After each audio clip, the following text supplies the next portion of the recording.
Selamat pagi pemirsa, Anda menyaksikan Headline News pukul 9 waktu Indonesia Barat. Kami akan ajak Anda memantau perdagangan saham hari ini. Untuk informasi terkininya, kita bergabung bersama jurnalis Metro TV, Ardan Anugrah dari Gedung Bursa Efek Indonesia, Jakarta.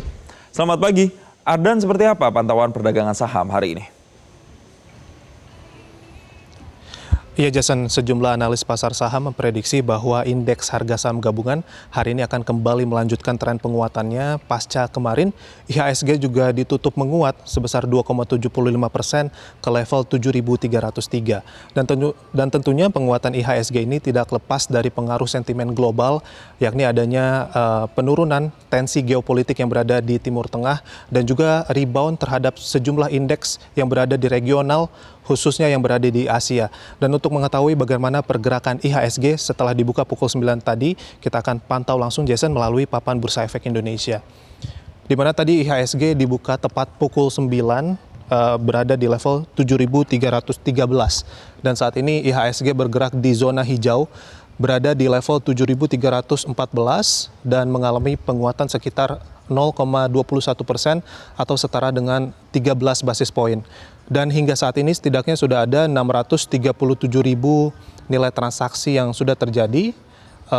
Sementara itu ada sebanyak 1,2 miliar saham yang diperdagangkan. Dan bisa kami laporkan juga, Jason, bahwa hingga saat ini setidaknya ada sebanyak 335 saham yang menguat. Sementara itu ada 114 emiten saham yang melemah dan ada sebanyak 197 emiten saham yang stagnan.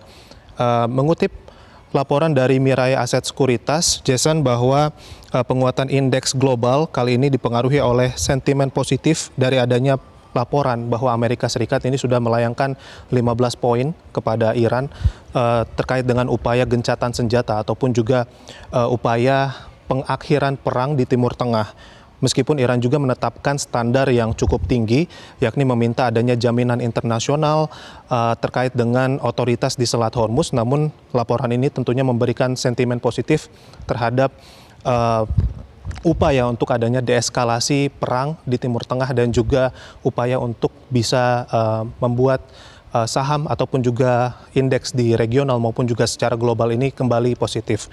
Dan juga kalau dari dalam negeri ini bisa kami laporkan juga salah satu sentimennya bahwa pemerintah ini optimis bahwa pertumbuhan ekonomi di kuartal pertama ini akan berkisar di angka 5,5 sampai 5,7%. Sementara itu pemerintah juga sudah melakukan subsidi energi untuk bisa meredam gejolak harga minyak yang ada di dunia. Dan Jason, kalau untuk dari prediksi rentang resistensinya ini, IHSG diprediksi akan bergerak di rentang 7.482 sampai 7.590. Sementara untuk prediksi rentang supportnya ini ada di 7.222 sampai 7.117. Tentunya kita masih akan terus menantikan bagaimana pergerakan IHSG hingga penutupan di sore hari nanti. Jason. Baik, terima kasih Ardan Anugrah atas laporan langsung Anda dan selamat bertugas kembali. Namun demikian informasi dalam Headline News. Selamat pagi Indonesia. Kami lanjutkan kembali untuk Anda. Jelajahi cara baru mendapatkan informasi. Download Metro TV Extend sekarang.